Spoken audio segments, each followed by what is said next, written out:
In this lecture, I'm going to go through what's going to happen with the limit as x goes to a of a particular function f of x that's not defined at x equals a. So we're going to go through kind of two more examples. We went through one before. We'll go through two more now.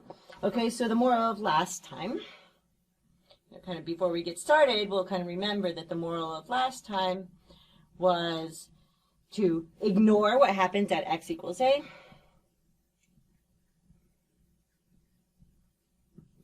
So ignore what the actual, like, if I'm trying to input exactly the value there, that's not what I want to know. I just want to ignore what happens at x equals a, and I want to look at what happens close by, okay?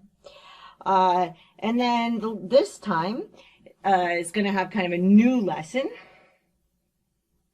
So the lesson this time is going to be that sometimes the limit does not exist.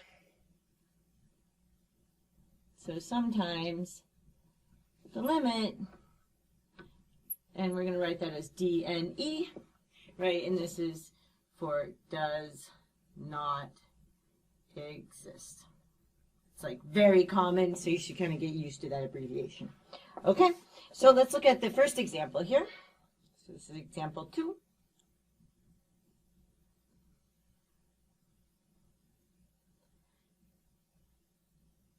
Okay, and in this example, we're going to look at the function f of x equals, so we have f of x equals sine of 1 over x. So this is a composition of two functions. And then what we're interested in, so what we want is the limit, right?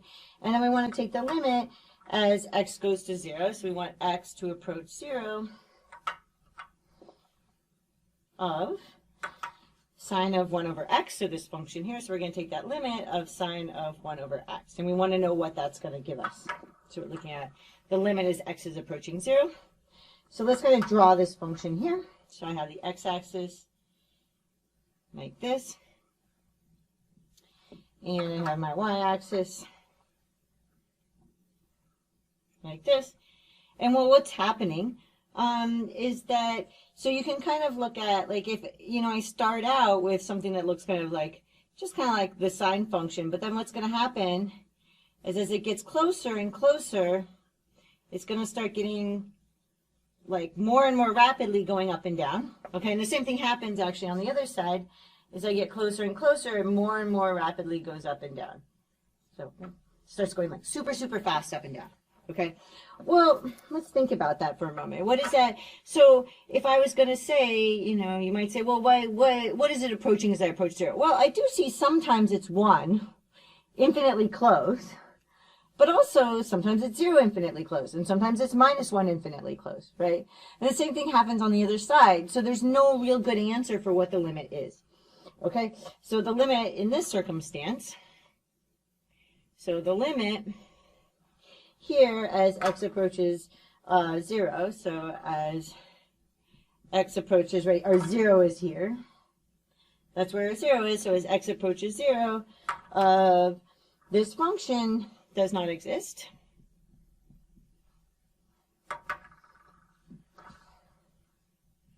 Right? And the reason, okay, and I said this, but let's just kind of write this out. Since it's impossible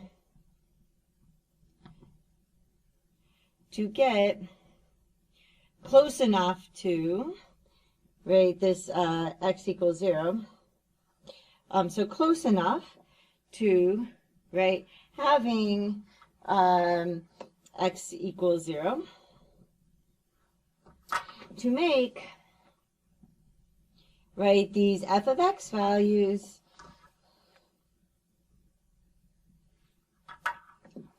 really close to the same value. Whatever, whichever value we choose, there are other values that are also showing up that close, okay?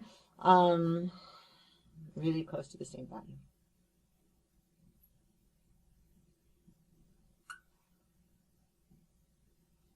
To the same value. Okay, So that's just kind of this example where the reason why you don't have a limit is because it keeps on moving around. No matter how close I get to here, I'm seeing all these other values. It doesn't choose just one. Okay? So that's one example. It's kind of a fun one. It's one, you know, if somebody asks you for an example that does that. It's kind of a clever one because it really goes like rapidly as you get close. I kind of like that. Okay, so this example, so this is example 3.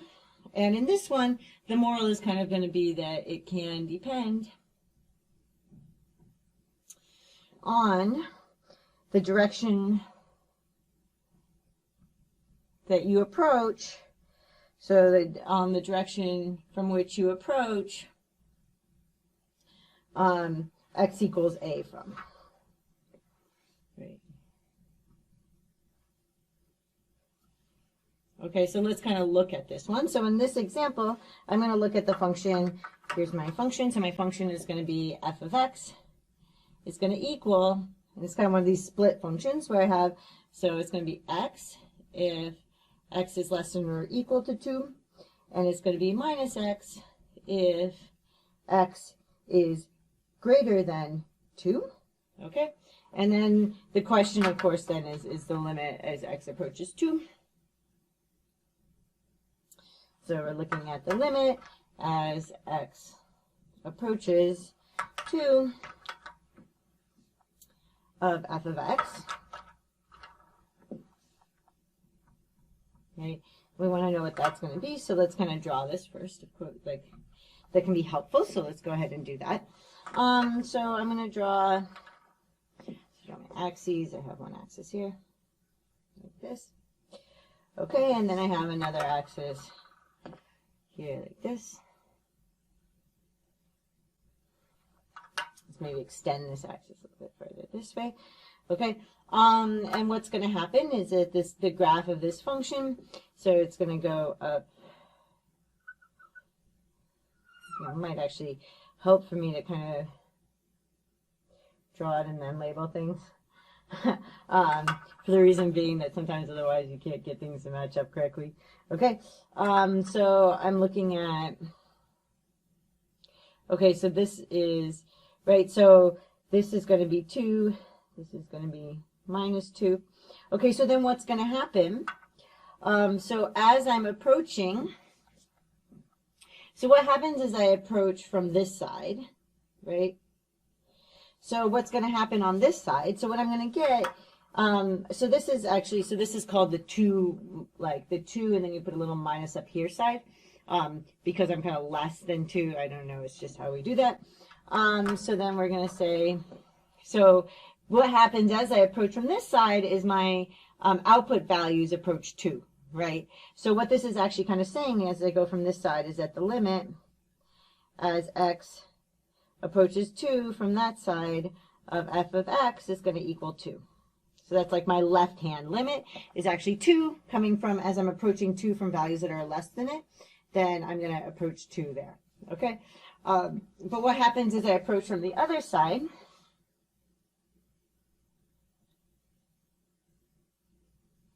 Which is going to be that, right? So just like as I went from this side, I approached 2, right? Now as I'm approaching from this side, my values are getting closer and closer to minus 2, right? Like that. They're actually coming from that side, okay? Which is to tell me that as I'm going over here, so my limit as x approaches 2 from kind of the right-hand direction of f of x is going to equal minus 2, okay? But then we're looking at these, and these two values are not the same. Okay, so this value and this value are not the same. Those two limits are not the same. Okay, and so this does not exist since really we have like the limit as x approaches 2 from the left-hand side of f of x does not equal what we would get when we would take the limit as x approaches 2 from the right-hand side of f of x. Okay? So, right? So these are kind of two different ways that the limit could not exist. There's other ways it can go up infinitely far, but we'd start with these. And so the point kind of being that, you know, if you're not closing in on a single value as your x values close in on, or your input values close in on your special value down here, if you're not closing in on an output value, then your limit doesn't exist. Okay, so I hope that made some sense, and I'll see you in the next lecture.